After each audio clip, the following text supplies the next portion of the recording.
Okay. On behalf of you all, we want to thank Abuna Tobia for being here, and he came yesterday, and we are really appreciative of everything that you're doing, Abuna. Thank you so much. This is something very, very little. From the. Thank you so much. Thank you very much.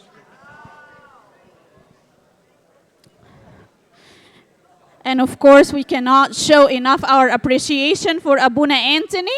And on behalf of everyone, we're thanking Abuna Anthony for being here. This is something very small, Abuna, very, very small. Very small. You shouldn't have done that. Thank you, Abuna. I hope it's a good use.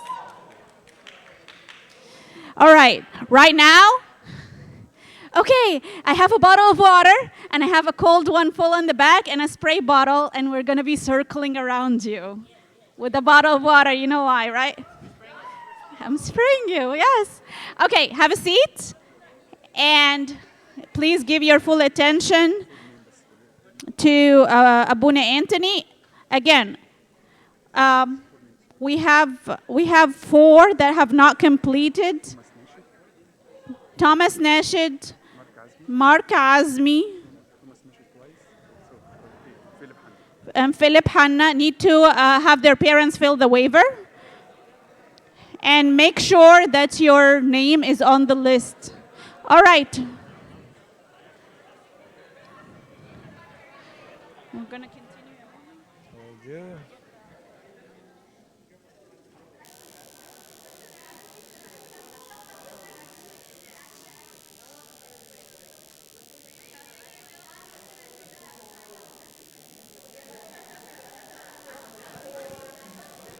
We need technical support.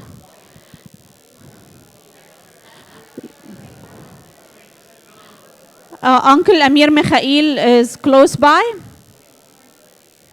We need technical support.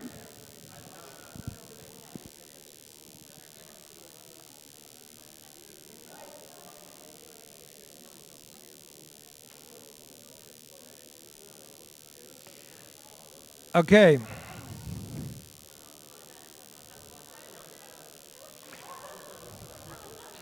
Abuna, with your permission, those guys sitting in the back, let them sit here. Yeah, because they sleep all the time. Come and sit here.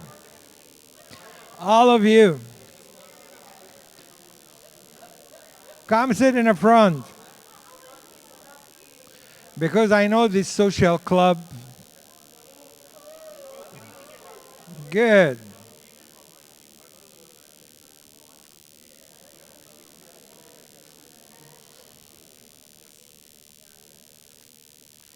All right. Now let me ask you something to see how you guys absorb the last presentation. Can anybody give me the definition of the truth? No, I know you know. So, who can give me definition of truth? I'm gonna pick someone from the last presentation. Oh, and I know you guys know.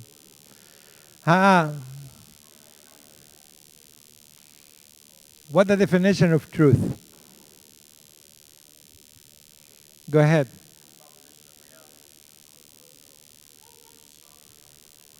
Proposition of reality? Okay. Correspond to reality. Any proposition correspond to reality. Okay, that was the truth. What is the postmodernism? How the truth changed from ethical theism to postmodernism. I said that in a word. How truth evolved from ethical theism to postmodernism.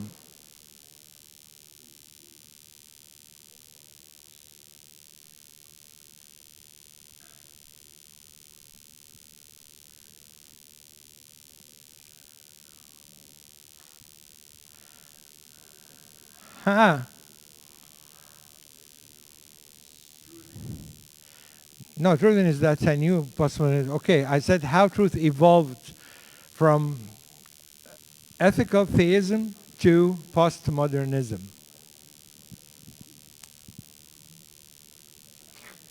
Go ahead.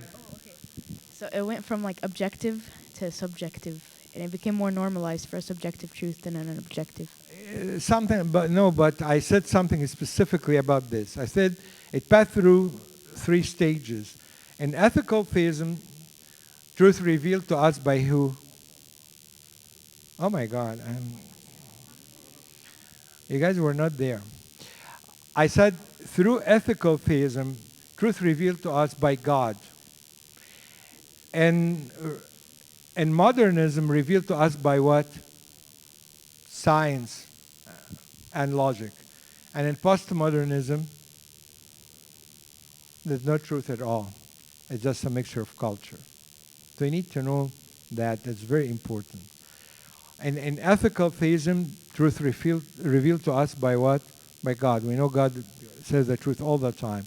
In modernism, with 17th, 18th century, and 19th century even, it was revealed by what? They said, no God involved, light revealed by science only.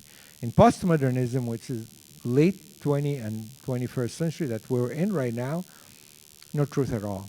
It's just a mixture of culture, and there's no objective truth or absolute truth. Okay? So, what is the first base in the pyramids when we approach an atheist? Go ahead. Yeah, go. Truth, that's right. And what's the logic behind truth? Why we start with truth? Can anybody elaborate? Why we start with truth when we're talking about, when talking with an atheist? Oh, do I go? Go ahead. We have to let them understand there is an absolute truth. That's number one. 2,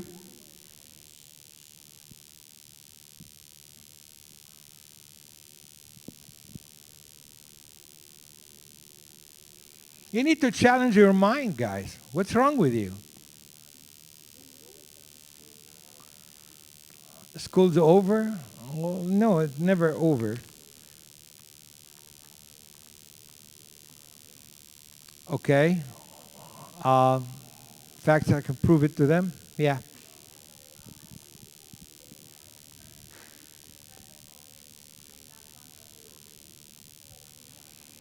Excellent. Because the main object for religion is to find the truth, right? And something else I said opposites cannot be true. There's no right and wrong, or black and white cannot be both right, either black or white. So and we talked about this in some discussions in the groups, that's, we have to be very careful about this.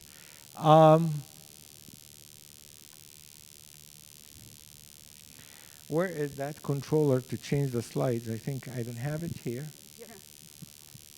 Yeah, can you advance to to part 2, please? I mean, an apologetic pyramids. Yes. Where is that controller? Yeah, that's right. Yeah, here. That's all we need. We're into this one, right? Okay. So, when we go in the pyramids now, and we discuss this in the workshop, that we go in a worldview. Worldview, the clash among, issues. That's what we need to know. We called it ISMS, and we're going to know what is that now. What is a worldview? What is the worldview? Can anybody tell me what is the worldview? Go ahead.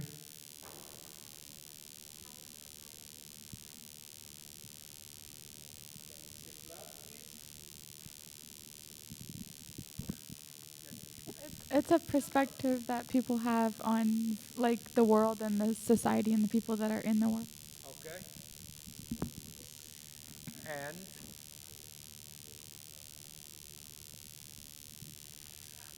the worldview actually is a collection of beliefs and ideas about the central issues of life. It is the lens through which we view the world. whether consciously chosen or not.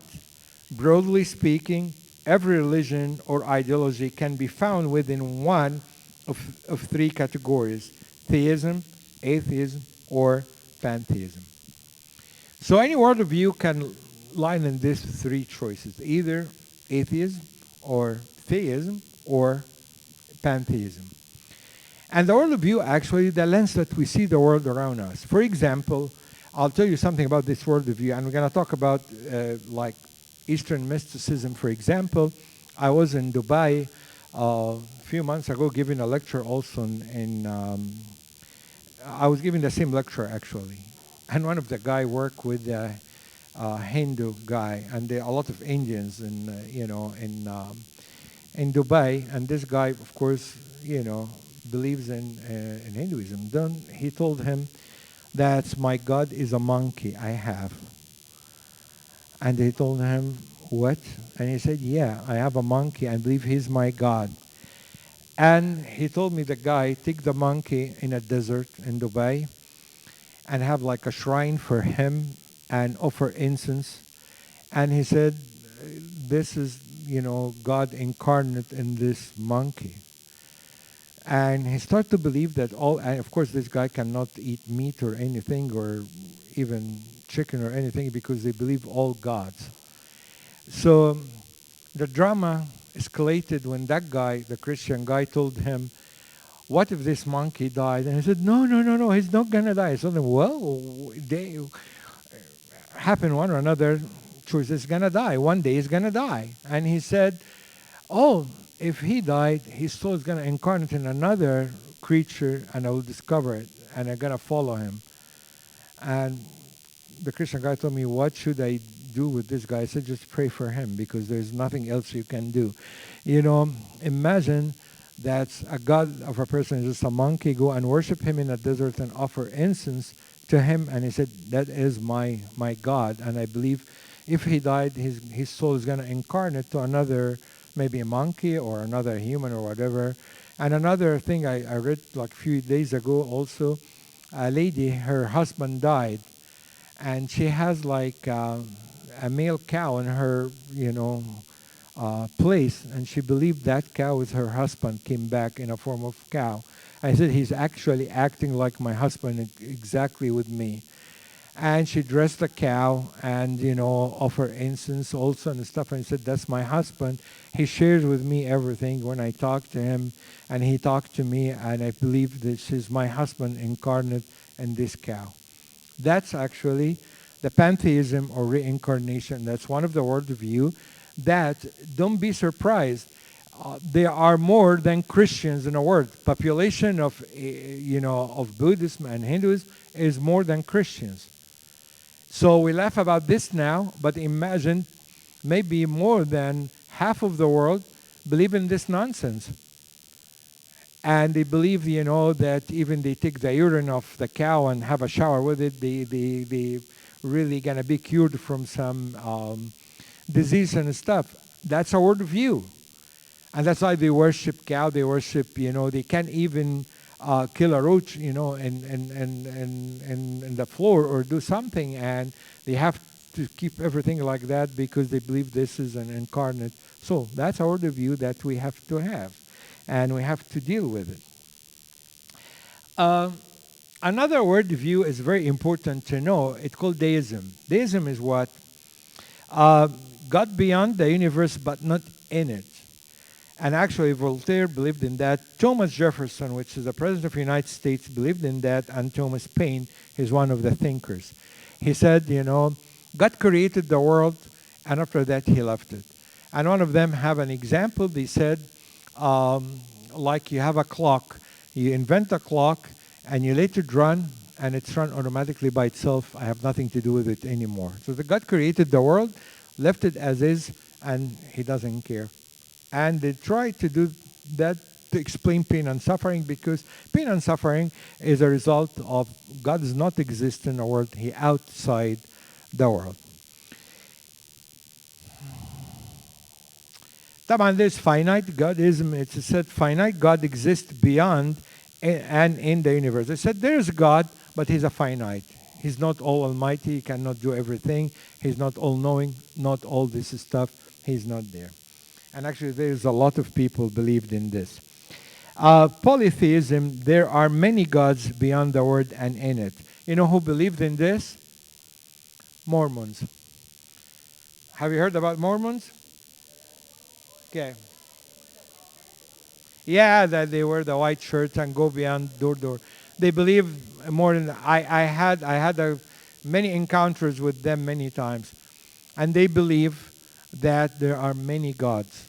And in a matter of fact, if you go serve door to door like they do in the bikes, you're gonna be a god in the next life. In one of those stars that you see in the world, there are many stars in the sky. So all this governed by gods, or you, after you die, if you're a good Mormon, you're going to be a god on one of those universal stars that you see in the night.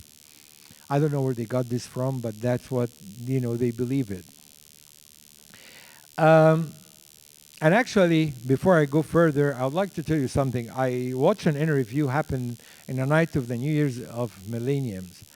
And you're going to be surprised about this. They have an interview with Hollywood stars, the most famous ones. And I think it was in a CNN. And they had an interview with them and they said, what's your belief? You're going to be shocked. 90% of them said, not even an atheist or don't believe in God, they have like pagans or paganism, religion in their own. They have statues in their home. And some of them worship devil. Some of them have a statue and they believe that's their own gods. And they worship at home. That those stars that everybody imitating him and they think they are a big shot, they actually worship pagans. That's where we're at.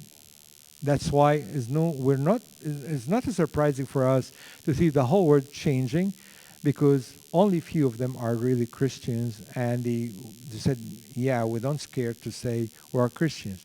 But a lot of them, either atheist, Buddhist, or this Christian Science or whatever, and that was a huge issue actually, and that's why they influence the society with this.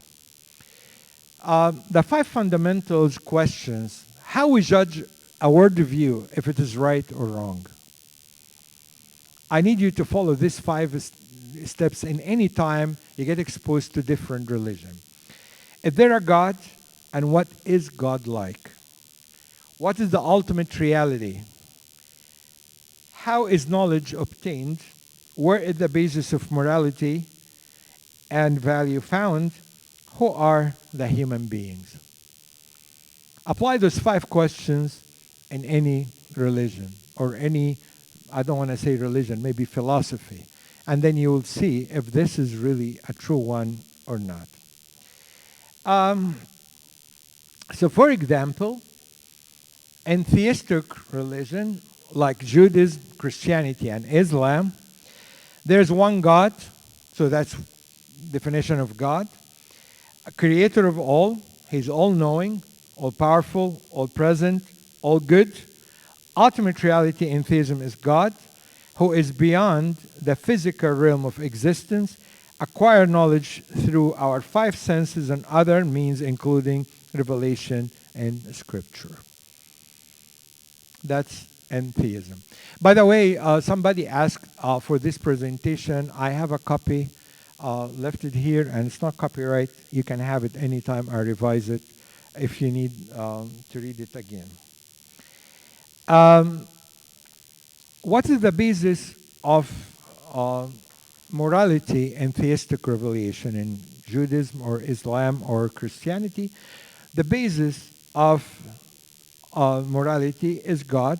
Right, wrong, good, evil, they are all based on the nature of the infinite personal God who created everything. Finally, what does it mean to be a human? We're not on a par with God, though we are in a higher plane than the rest of the animal kingdom. We are unique, and we have an immaterial soul that lives on in eternity. That any theistic, religion believe in this, either Christians, Muslims, Judaism. We believe in that. In atheism, Let us try the worldview of atheism. What atheism believes to answer these 5 questions? Atheism means disbelief in God. What is the universal reality? That the cosmos is all that is or ever was or ever will be. There is no supernatural domain or existence beyond this physical world. How do you acquire knowledge since the physical world is all that exists? Any knowledge we have must to be about it, and all alone we are limited to empirical knowledge with the scientific methods being in the gold standard. What that mean? What the empirical way? What empirical means? Do you know this term? What empirical means? Based on observation. What else? What's empirical means?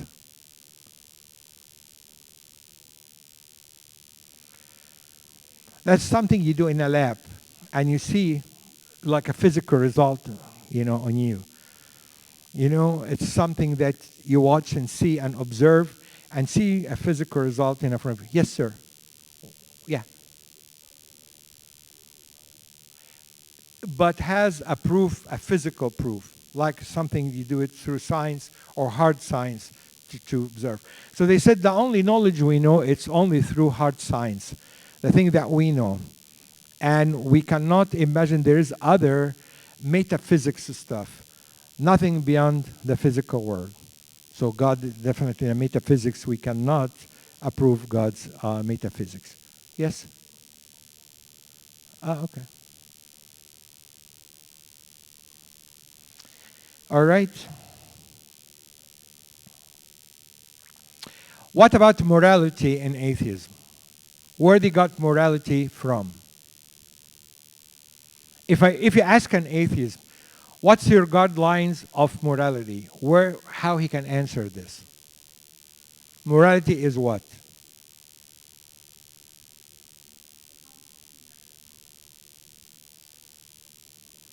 We said we got our morality from God. We know what's right and what's wrong and what's the ethics code. But where atheists got their morality from? Human evolution. Excellent. That's right. That's what they're saying actually, and not we're going to read that.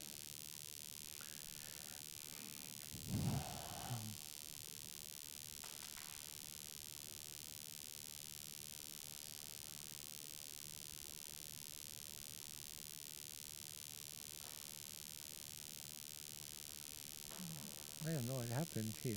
Yeah. What about morality? Atheists do not consider morality to be objectively true. Instead, they typically say it's emerged through evolution. In other words, human or our genes invented the idea of morality because it's improved our chances for survival. So morality can be vary from place to place and time to time. Finally, on a question if humans, listen to this. Atheism says we are electromechanical machines, animals that have, grown in complexity over the aeons thanks to evolutions.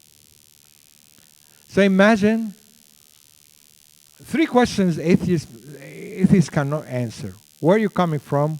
Why are you living? And where are you going? Where are you coming from? Materials. Electromechanical things happened. And why are you living? No object in life. I think one of the atheists in England one time, they asked him, what the decision that you regret not to do? He said, that I didn't kill myself. Because life has no purpose. I think that was Bertrand Russell. Yeah, and he said, God has no purpose. There's no purpose in this life. And where are you going? We're going nowhere. We're going to die, extinct. So it's very depressing. And that's what makes people actually commit suicide. Not actually for poverty or lack of a social life. For example, a Scandinavian country had the highest rate of suicide among youth and young people. Although they have the highest standard of living and the government paid for everything there.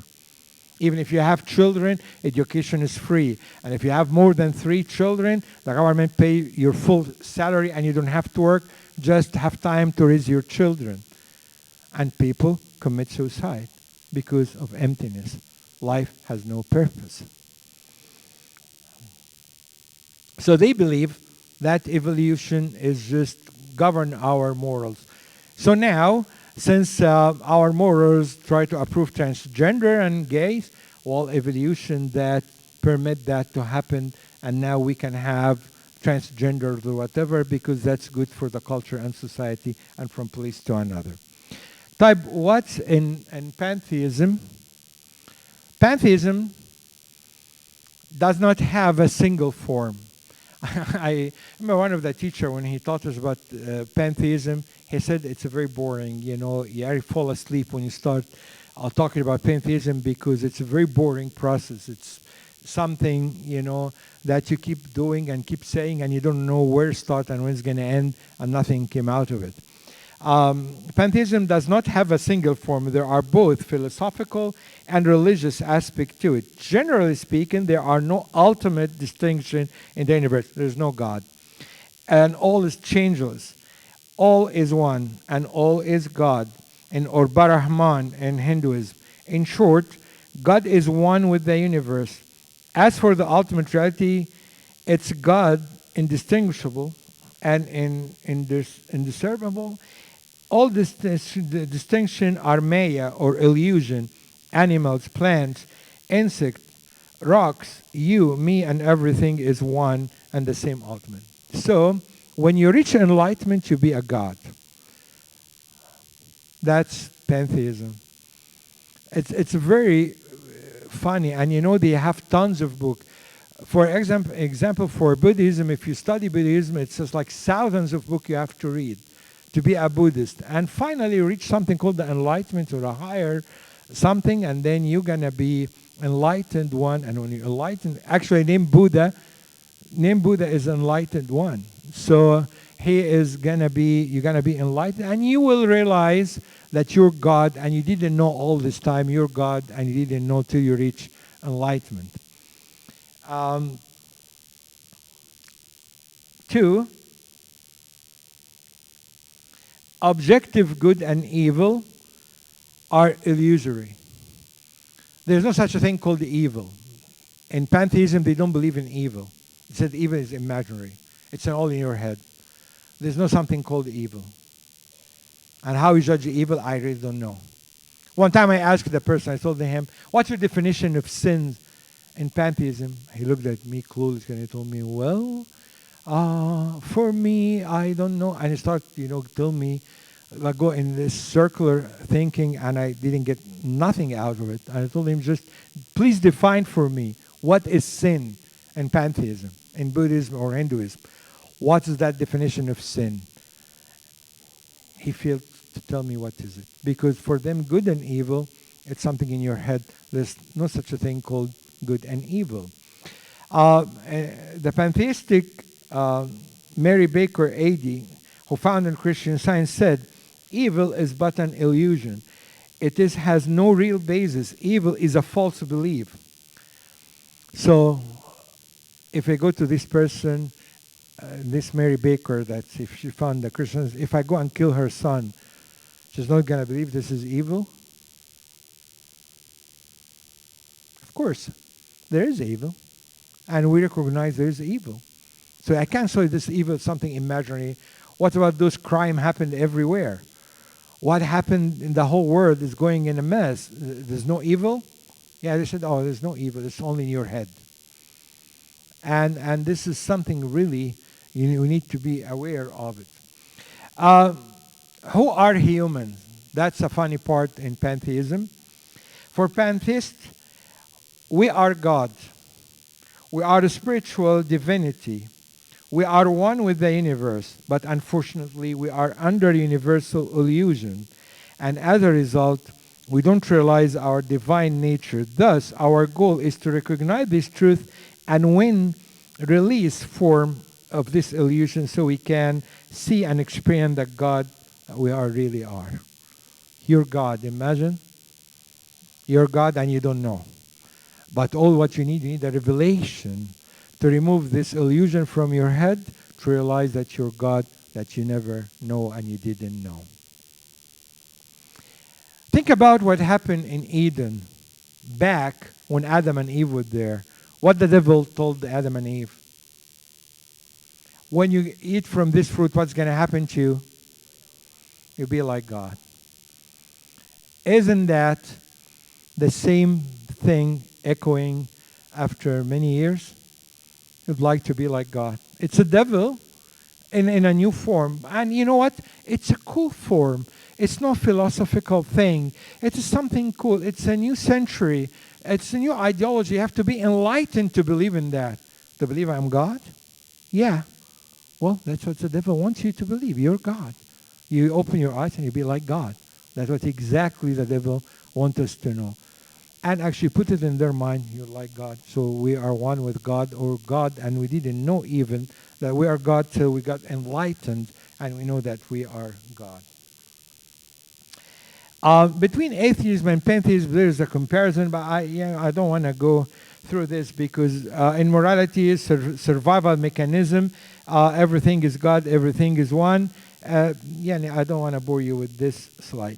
But testing between atheism and pantheism, you can tell an atheist this. As I said, torturing babies for the fun of evil, objectively true or just, an opinion. It's a fallibility test. Ask a person, torturing people for the fun of it, it's evil or not? It is just or just an opinion? If it said it's absolute truth, then there's something called absolute truth. If it says that's opinion, then you're ignorant, basically. First, under pantheism, we are one with God. Second, God is a changeless. All third, where God need to move beyond our ignorance and become enlightened by realizing our own divinity.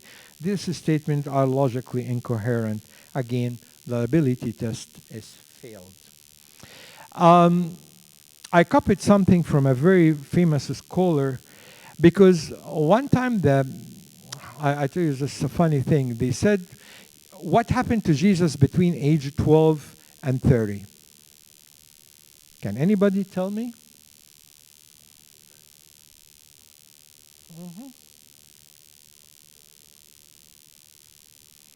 Can anybody tell me what happened to Jesus when he was age between? Do we know anything about this period? Okay. You sure? Yes. He was what?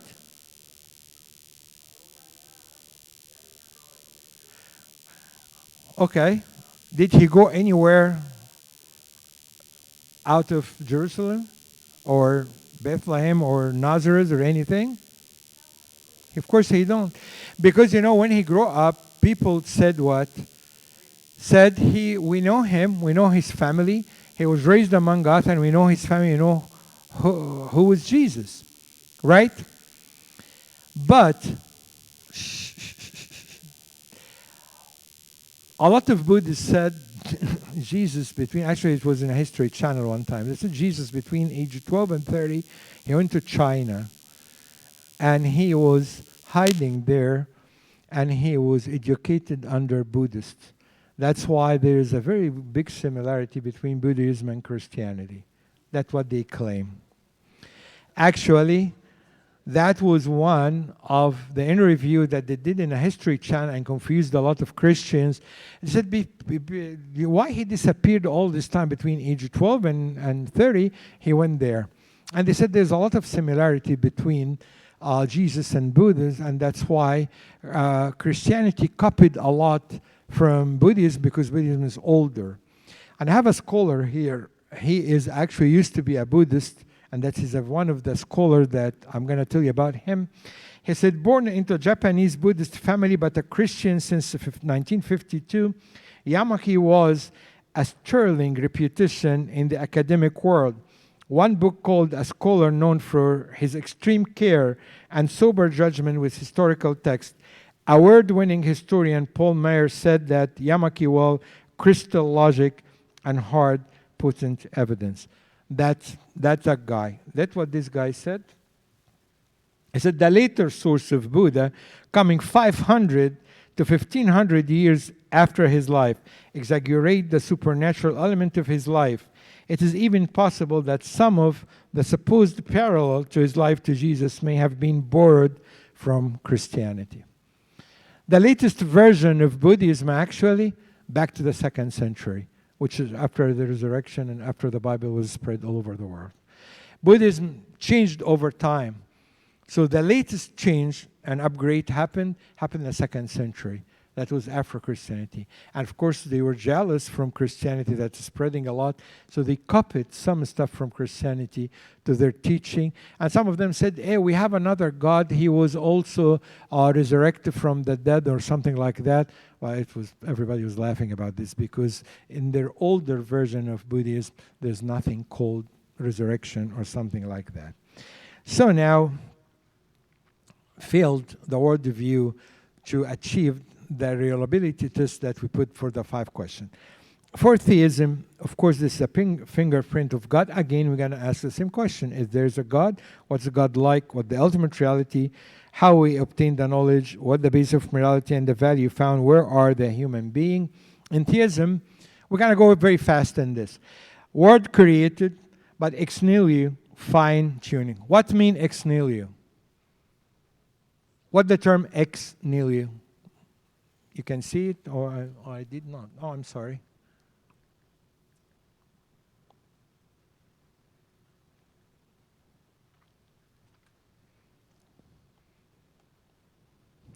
The word created ex nihilo, fine-tuning.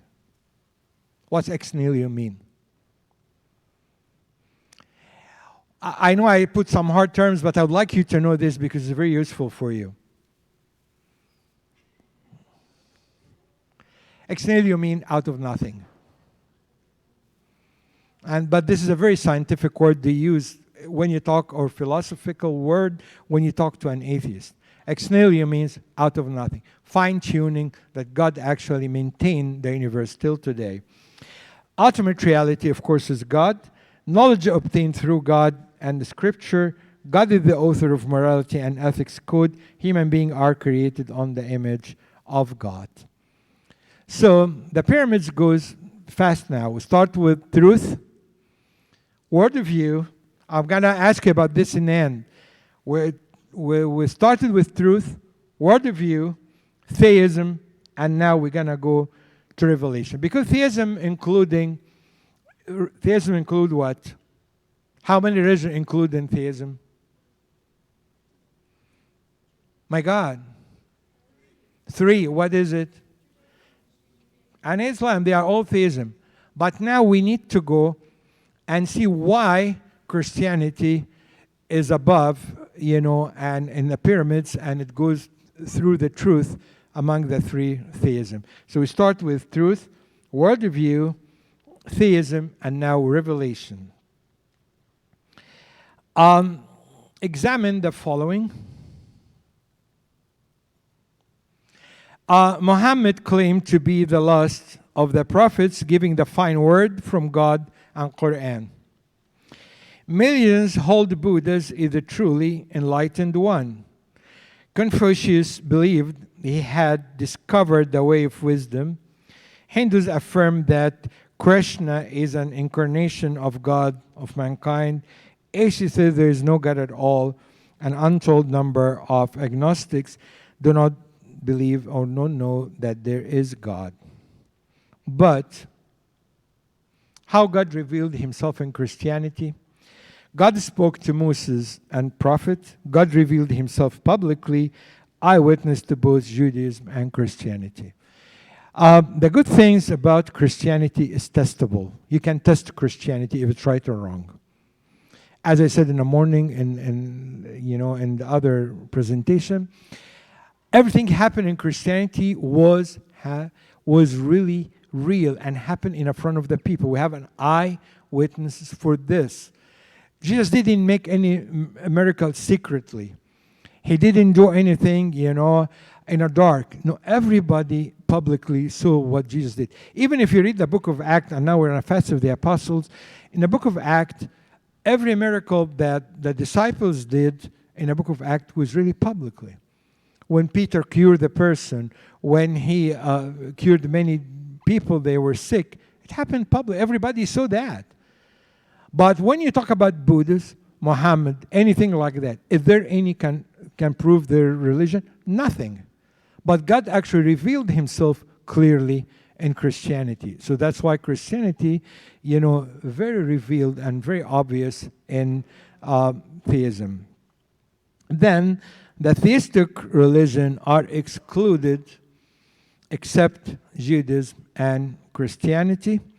طبعا Christianity بعد كده is a continuation of the Judaism. Then, if we have Christianity and Judaism, why we prefer Christianity over Judaism? Of course, we abide by Judaism, but why we prefer it? Because of resurrection. And we talked about this. Imagine something I'm going to tell you, it's amazing. A verse that Paul said, all Christianity hang over a very fine thread. What is it? And an atheist in the 17th century, I think Hume, he said, all Christianity is held over resurrection. If we knock down resurrection, we're going to get rid of Christianity. And he tried. He tried so hard to have theory, to knock down the fact of Christianity. Every day he was wrong. And of course, Christianity was real, and that's why Christianity is still revival till today. And Paul said that if Christ is not risen, your faith is futile. What's futile means? Right? Not true. So the whole Christianity is going to be fake if what? If there's no resurrection. So, what if resurrection was a hoax, legend, or a lie? Then the whole Christianity is going to be a big lie. So the whole Christianity built on what? Resurrection. If there's no resurrection, there's no Christianity. So now, the entire evidence of Christianity hangs on a thread of one fact, the resurrection. Resurrection actually debunk generally accepted definition that faith is blind leap in the dark. A lot of people accuse us as a Christian that what's debunk means?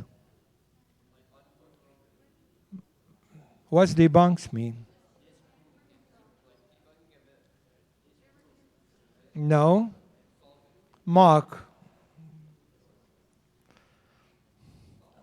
You mock somebody if you mean debunk, that's mean you mocking that person. So anyways, resurrection actually debunks generally accepted definition that faith is blind leap in the dark. People accuse us, we believe in a blind faith. And I said in the morning, I hate this word. We can't say we have a blind faith. Our faith is not blind. Our faith is really open and know, and we have a sight of faith that can see through darkness. But our faith is not blind. So it said resurrection happened. It's a blind faith. There's no proof that resurrection happened. And a lot of people said, show me a proof of resurrection so maybe I can believe in Christianity. And why we said that? Because resurrection definitely based on evidence. And evidence means something in Christianity which set it apart from other world religion, and we talked about this. So what's the evidence for resurrection? Before I go to the slide. Tomb was empty. Good. Eyewitness. Very good.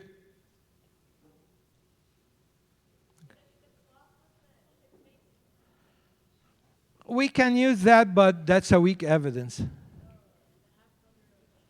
The half-brother of Jesus, that he was believed. Okay, go ahead. Faith, we're going to go through that. But I'm going to tell you something amazing. How you answer people when said resurrection is a myth. Is a myth. Legend, myth. How you answer people when they said that. Can you please say?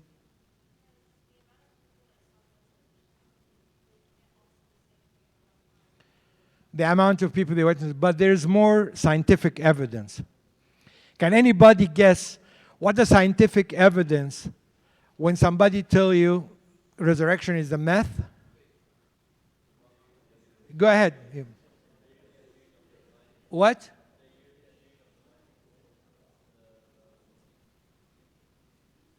I didn't hear you.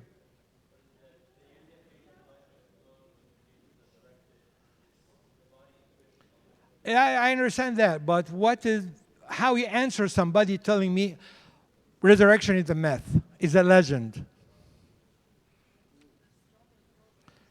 No, I said scientific evidence. Again, I need a scientific. You all use the Bible. When you use this, people will tell, no, this is biblical. Okay, again, that's something else. Yes? The what? That's biblical. I want an evidence is not biblical.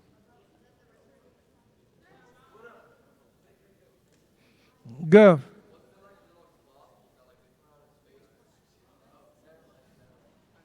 Nah. Okay. Okay, let me tell you this, and this is very important to know. Uh-huh.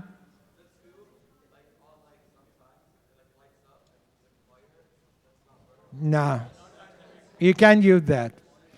We believe in that, you know. Don't get me wrong. We believe in all what you're saying. But I'm playing the devil advocate, you know. I'm an atheist. When you tell me this stuff, definitely I'm going to laugh at you. I said, oh, who believe in this cloth had a picture of Jesus? Somebody, you know, drew it. Oh, we believe in this shroud. Oh, somebody invented.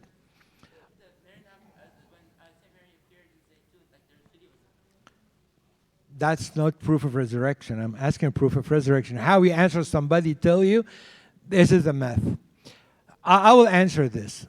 Shh. Please, no side talks.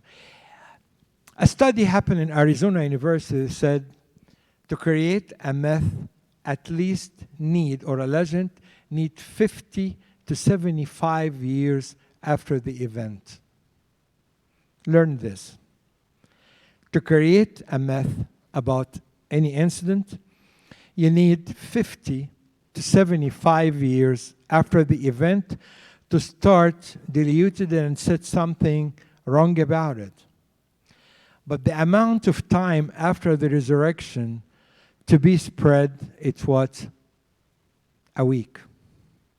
A 40 days, a 50 days. That's not enough to create a myth or legend.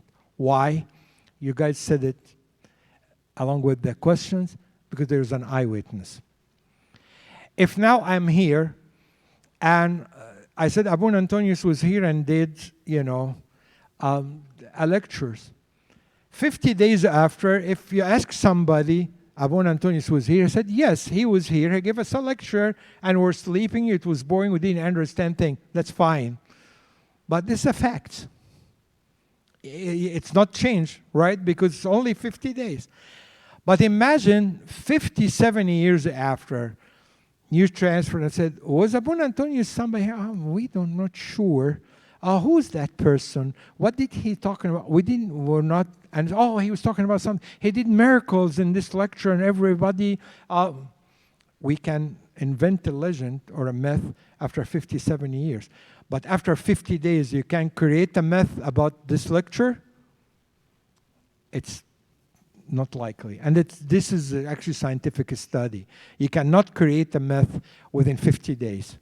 So that's why resurrection really is not a myth or a legend, because you need a lot of time to create a myth or a legend, and you need an absence of an eyewitness. But since we have all the eyewitness will resemble, and then we cannot do that. Definitely, some facts you all said it, and I'm going to revise it. Jesus was killed by crucifixion because people said he was a swoon. You know what's a swoon mean? What the word swoon mean?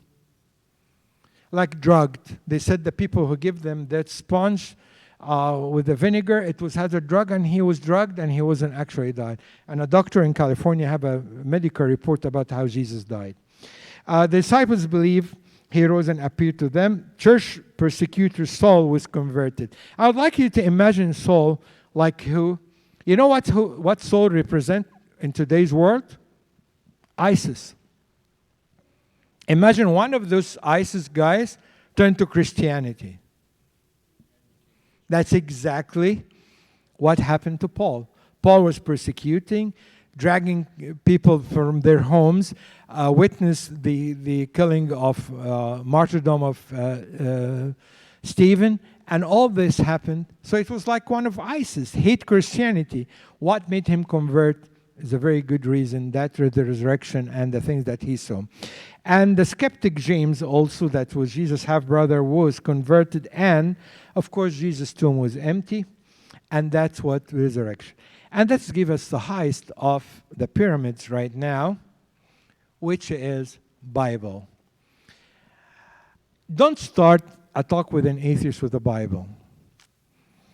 You have to start in that sequence: truth, word of view, theism, revelation, resurrection, Bible in a top.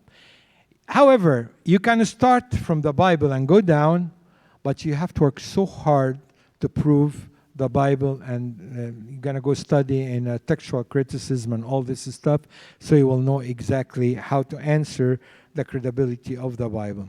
So it's safer to go this way. This slides actually, it will help you to understand. We don't have the originals of the Bible. We have to admit that. Do we have it? We don't have any copy from the originals. Originals was lost. But in 150 years after the Bible, we have almost 5,300 copies. And in 150 to 250, we have 9,300 copies. From 3 to 400, we have 10,000 copies, total of 24,000 copies in a form of 400 years after the original. You may tell me, oh, that's a lot. But watch the next slide. In archaeology or the science of manuscripts, we have like some famous books in the world that we're going to compare them to the Bible. For example, Homer, that he has a famous book called the Iliad. He wrote it 800 BC. An earliest copy you have is 400 BC. The gap is 400 years between the original and the copy, and we have only 600 copies. We still say it's a credible book. Herodotus, that's one he said Egypt is the gift of the Nile. He book about history. He have a book about history. He wrote it 480 to 420 BC. Earliest copy you have 900 AD. The gap is 1350 years, and we have only 8 copies, and still a credible book. And we didn't say Herodotus never, wrote the Bible. Plato, for example, and has a philosophy, have the same thing. Gap of 1300 years, of only 7 copies. Bible, New Testament, 50 to 100 years AD. We have gaps between 50 to 250 years, and we have almost 24,000 copies. And the gap time between the original and the copy is very small, and that's make the Bible very, very credible book. Now, not only that, this slide is very amazing. What if we lost the whole Bible? We can extract it from early fathers' writing. Look at this. Justin Martyr, all these people like from 115 to 190 or 200 something. So we have Justin Martyr, for example. He's one of the famous early fathers.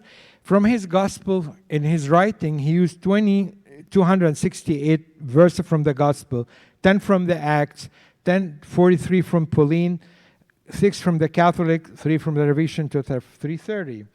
Irenaeus, 1038 from the Gospels, 194, 499, 23, 65, 18, 19.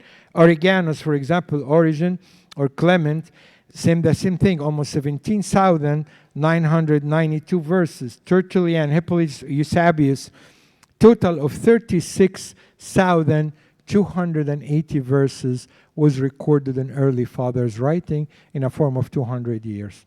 So we can read the whole Bible in early fathers' writing, even though if we don't have the original copy of the Bible. And that makes the Bible a very credible book. Is it corrupted? Copy how much we trust the Bible. Definitely. A lot of people said here in the science of textual criticism, and that's a big subject, I want to bore you with it, but textual criticism is revising the manuscript and see if any discrepancy between them, and they found all the discrepancy, even is misspelling or word altered in numbers or something, is nothing affect our faith at all. So, and we have something called internal evidence and external evidence, and I just want to not to bore you with this because it's a very heavy study, but I'm going to say one thing in the end, that Dr. Paul Wagner, he's a scholar in the textual criticism, he said 6% of the New Testament and 10% of the Old Testament contains vast majority of these clusters. That's difference in name, misspelling, stuff like that. Nothing to worry about. So,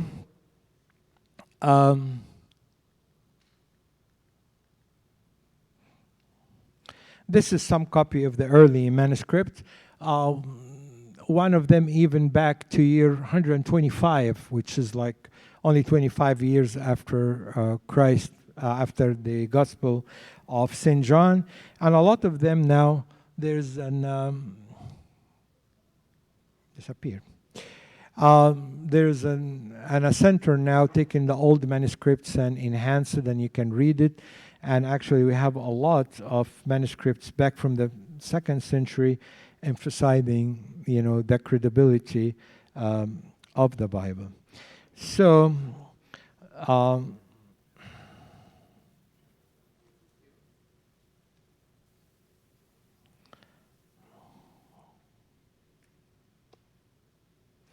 So if a person would like to discuss our credibility of the Bible, we have a lot of proof and evidence from textual criticism, from the early manuscripts, a lot of scientific evidence that the Bible was really correct and there was no altered and stuff like that. So now, can anybody name for me the pyramids from down to top? First one. The first one is truth. Worldview. Theism. Okay. Resurrection. Very good. So, don't forget to start and approaching an atheist. Start with truth as basics. Worldview, theism, revelation, resurrection, and Bible in a top. Questions? Why wouldn't we start with the worldview and get common grounds between us and the atheists, like see what things maybe like we agree on, and then go to the truth from there? We're not going to agree on it. What had happened is when we exposed to the worldview, they failed the 5 things that we questions to examine a religion. So we show the atheist, this is the 5 questions that make sense. So all the worldview failed that test. Right? Another question?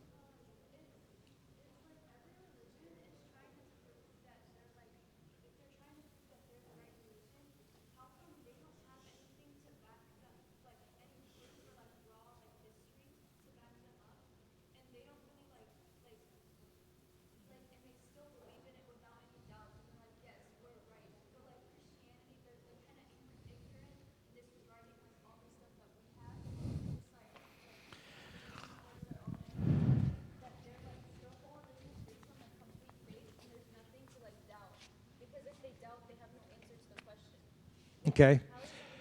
Well, it's the same thing like the Jews when they saw Christ doing a miracle and still didn't believe.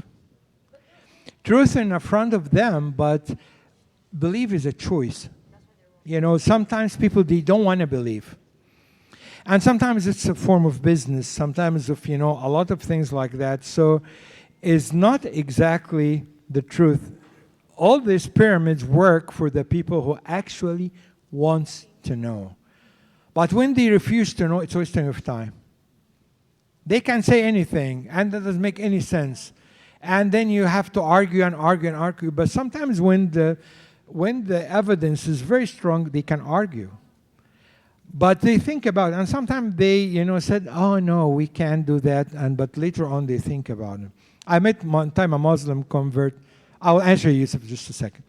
I met a convert one time, and he told me, I was watching a program for Abuna Zakaria when he attacked Islam, and he told me he's a Saudi actually, and he baptized and he's in California. He became a Christian. So he told me in the beginning when I saw him, I didn't believe him. And next time I saw him, I was actually hitting the TV with my shoe. And he said, this guy is bad. And I start labeling him with every bad language. Third time, I tried to go back and examine what he's saying.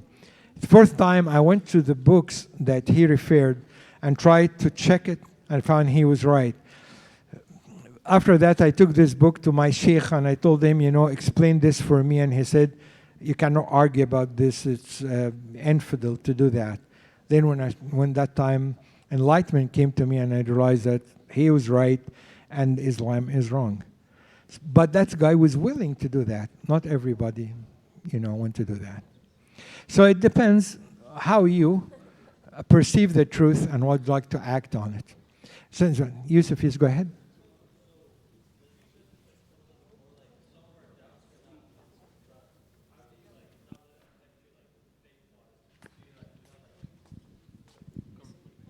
No, give him the microphone, please. Stand. So, as we said earlier, that some of our doubts cannot be answered. How do you not let it affect us faith-wise? So we can stay close to God. Did I say some doubts not answered? Some doubts we have to wait for it to be answered, but until that. No, I said that yesterday. It said some doubts when it comes is not gonna affect our belief in God because the Holy Spirit is gonna witness Christ in our life. But we always wait for more evidence to come and more things to come to clear the doubt, if any. But I think doubt is going to affect our faith. Believers actually, sometimes, the Holy Spirit convinces them with the right thing. But definitely when you have doubt, clear it up. Talk about